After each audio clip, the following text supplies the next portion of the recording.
కానీ నిజంగా ఎందుకు తగ్గించేసినారు మళ్ళీ? ఇక్కడ తగ్గించడం అంటే ఏది ఉండదమ్మా. ఇక్కడ టెక్నికల్ ప్రాబ్లం ఏంటంటే కొన్ని సినిమాలు నేను ఒప్పుకోను. ఓకే.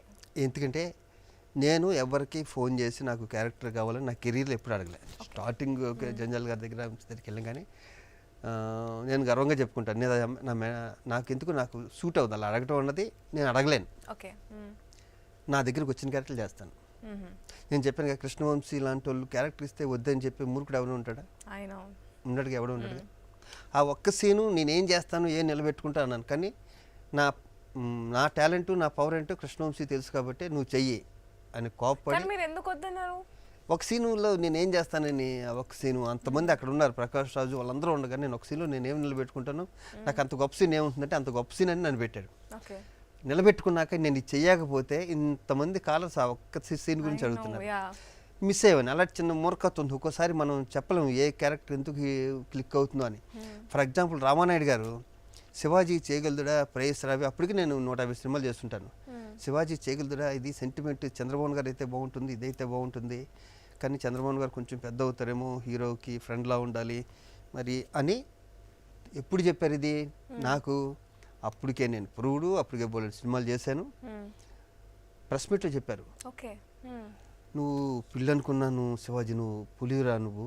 ప్రెస్ మీట్లోను అయ్యి బాబు క్లైమాక్స్లో నేను చూస్తుంటే నాకు ఏడుపు వచ్చింది అసలు. శ్రీకాంత్ మీ ఇద్దరి మధ్యన బాడీ లాంగ్వేజ్ రిలేషన్షిప్ చూస్తే నీ ప్రేయస్ రావే అని. అంటే ఇక్కడ ఏ రోజుకి ఆ రోజు ఇక్కడ నిరూపించుకోవాలి.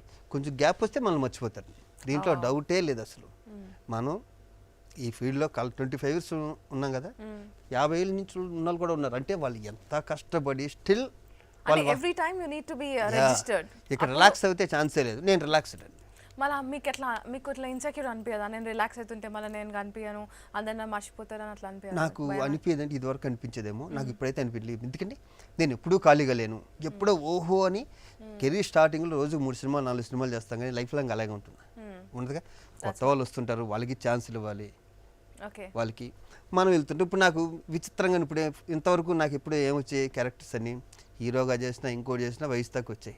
ఇప్పుడు మెల్లిగా పెద్ద క్యారెక్టర్లు రావడం మొదలుపెట్టినాయి. స్టార్టింగ్ కొంచెం బావ క్యారెక్టర్, లేకపోతే మొన్న తేజ గారు నాకు ఆఫర్ చేశారు, ఇది ఫాదర్ క్యారెక్టర్. డైరెక్టర్ తేజ గారు. ఇప్పుడు మీరు అంటే నేను ఫాదర్ నా అన్నా, ఆయన అన్నారు నువ్వే ఫాదర్ అని. అంటే ఆ సినిమా ఫాదర్ హీరో. ఇప్పుడు రెడీ అవుతూ నేను ఆలోచిస్తున్నాను, అటు ఇటు కాకుండా ఉన్నాను. నిన్న కూడా వచ్చింది ఫాదర్ క్యారెక్టర్ అని.